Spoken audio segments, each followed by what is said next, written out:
Name's William Porter, PFC, U.S. Army. My company got shipped out here to the island paradise of Saharani about 6 months back.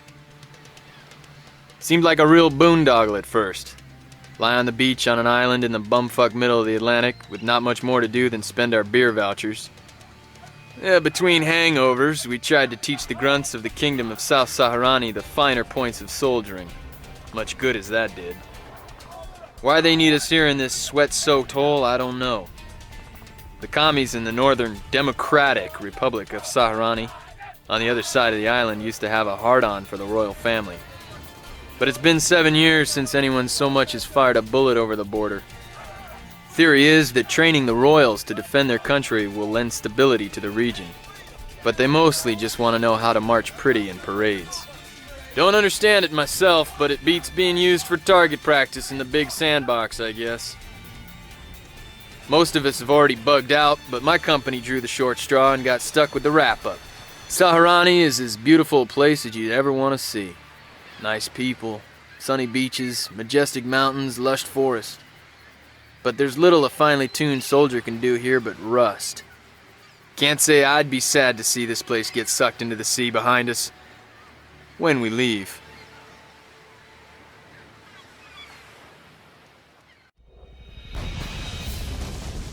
That'll teach me to wish for some excitement.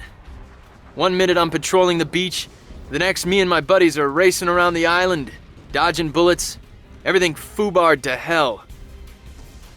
The Saharani Liberation Army hit us hard and fast, and the royals got caught with their shorts down. We managed to haul ass out of the base in Corazel with most of our company intact. Under Captain Armstrong's orders, we regrouped in the town of Ortego, about 3 clicks due south. While the captain had us digging in, I spotted him barking orders to a special forces unit. Here's hoping they show these SLA guys who they're fucking with.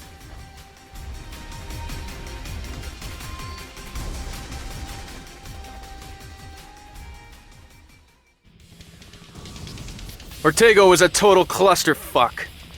The SLA gang banged us and I nearly took one right between the eyes. Another 3 inches to the left and I had gotten a free trip to Arlington. I'd have been in good company. We lost a lot of men there. The SLA took Ortego and they're already pushing further south. They have the numbers for now, at least until our reinforcements show up, and they're making the most of it. None of us have any idea why this is happening. The captain ordered us to fall back to Dolores, which ain't much more than a bunch of fishing shacks, and he hasn't said a word since. He just keeps staring at those maps, studying them. My money says he's still got a trick or two up his old camis. He'd better.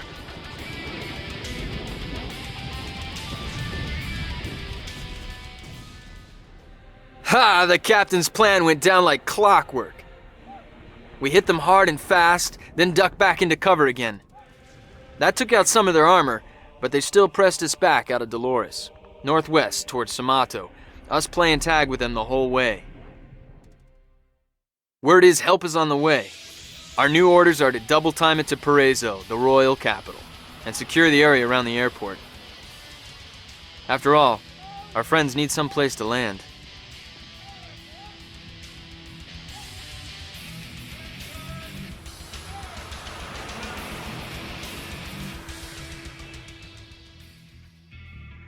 We secured the airport, and a reporter showed up on the first flight in. She embedded herself with us just as we got our orders to roll out. Her name's Marion Quant, and she can't have a brain in that pretty head of hers.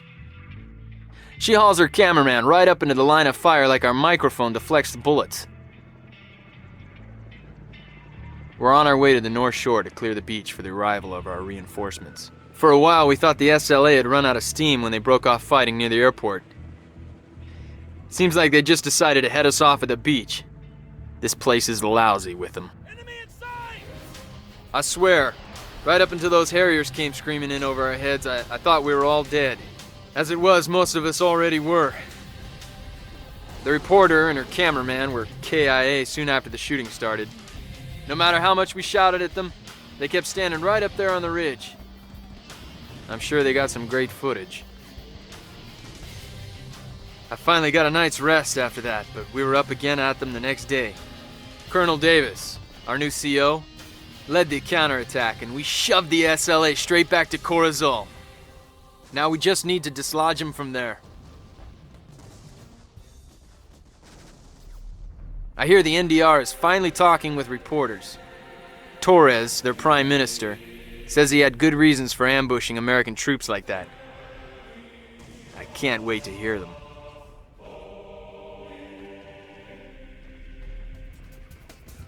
Word is that Prime Minister Torres had been planning his attack since he first heard we'd been training the kingdom's troops.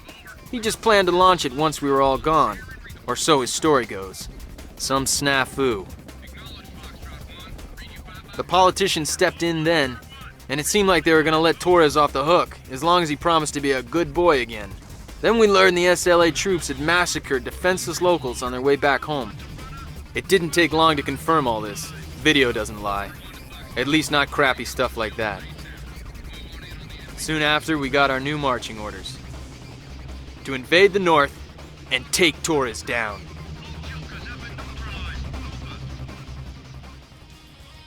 The SLA is running like a crack addict on cops. Everywhere we push, they give way. We're already setting up a US base in Tandag, which is north of their capital. And from there, we're heading to Eponia. At that point, we'll have all of Bagango surrounded. You might think that Torres would surrender then.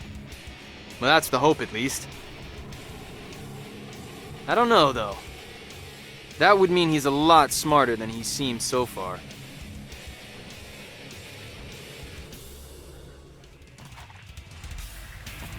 We've got Torres cornered in Bagango. The rat refuses to come out of his hole. He only has a few hours left either way. I hope he spends them screaming orders at people who ignore him. In the meantime, the brass wants us to take down the only other pocket of resistance in the entire country. They have a camp at Obregon, which we've got surrounded too, and I hear there might be some kind of prison there. We're taking them out, and we're gonna free any prisoners we find. That's the kind of work I joined the army for.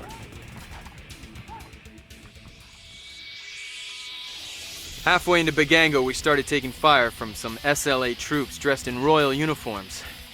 For a moment, I thought we'd been suckered into some horrible trap. Soon enough, though, we figured it out. Our unit was the first to breach the palace. We swept into Torres' office and found him there with a gun to his head. We stopped to watch him take himself out of the game, but he couldn't do it. Once we got tired of waiting, we knocked him to the ground and cuffed him. He never said a word. People around here all seem surprised we're not red-horned devils out to eat their children. Who knows what kind of crappy propaganda Torres shoved down their throats over the years. All I know is I'm looking forward to going home now more than ever. I thought I missed my wife and kids before, but now I'm looking forward to a little boredom and being assigned a fort living room for a good long while. Wish me luck.